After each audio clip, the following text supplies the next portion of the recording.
Депутаттардын ортолуу Ош шаарына келип көчмө жыйын өткөрүп, билим берүү жаатындагы көкөй кескен көйгөйлөрдү талкууга алышы жөн жайынан эмес. Айрыкча борбордон алыс жайгашкан аймактарда жумушсуздук күч алып, жаштардын билим алууга болгон умтулуусу жоголуп, Кыргызстанда эмгек мигранттары океанды аягып, чет өлкөлөргө чыгып жатканын эч ким танбайт. 25 жылдан бери миллион адамды биздин азаматтарыбыз Кыргыз, мүмкүн андан да көбүрөөк. Анық эс акылы толуп турган, күчкө толуп турган адамдарыбызды башка өлкөлөргө узаттык. Алар ушул жерде Кыргызстанга өзлөрүнүн эмгегин сиңирип, биздин Кыргызстанды көтөрүүгө жардам берсе болот эле. Бирок биз узаттык. Алардын 80-90% барып кара жумушта иштеп атат. Дүйнөлүк кубулуштар бат-бат жүрүп техниканын өнүккөн заманында Кыргызстан жарандарына татыктуу билим берүү жагынан аксап келет. Андыктан токтоосуз агартуу тармагына чоң реформа кылыш керек. Ал үчүн бир топ мыйзамга өзгөртүүлөрдү киргизип, кесиптик билим берүүгө көбүрөөк басым жасоо керек экени айтылды. Кесиптик башталгыч билим берүү окуу жайларында окутуу өндүрүштүк иштерин жүргүзүүгө толук кандуу мыйзамдуу шарт түзүшүбүз керек. Азыр ошо өзүңөрдүн мыйзамыңарда кесиптик башталгыч билим берүү мыйзамында окутуу өндүрүштүк иштерин жүргүзүү боюнча берене жок.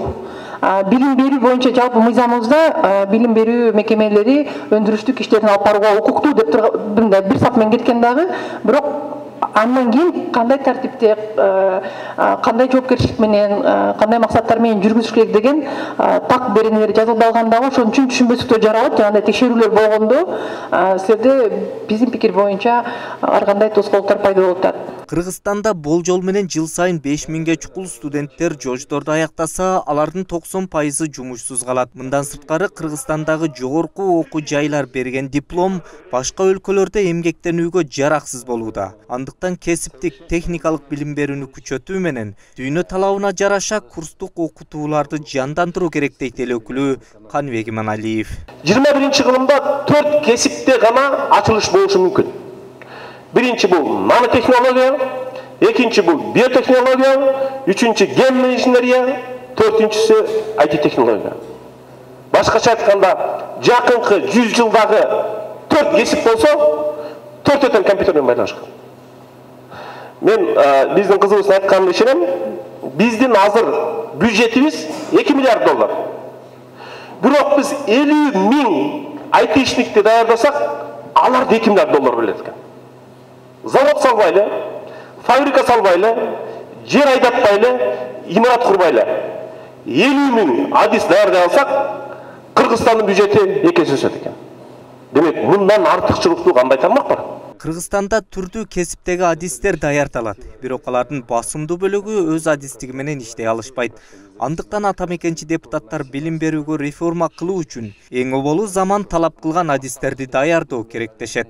Кызмат кылуу сферасындагы жана чач тарач, ашпозчу, электрик, сантехник дегендей курулуш тармагында, бирок эң негизгиси бүгүнкү мына айлык акы тарабынан дагы, жумуш менен камсыз болгон тарабынан дагы, анан ушул агым-кеги таманакы маңдай тери баягы кайткан тийиштүү деңгээлде ошол жарандагы өзү ыраазы болгон, маяны алган тармак бүгүнкү күндө IT программисттер. Бирок программисттерди даярдай турган ушул багытты приоритет кылуу маселеси бүгүн мына Ош университетинин мугалимдери дагы, жергиликтүү жааматтар дагы, жаштар өкүлдөрү дагы, ошол эле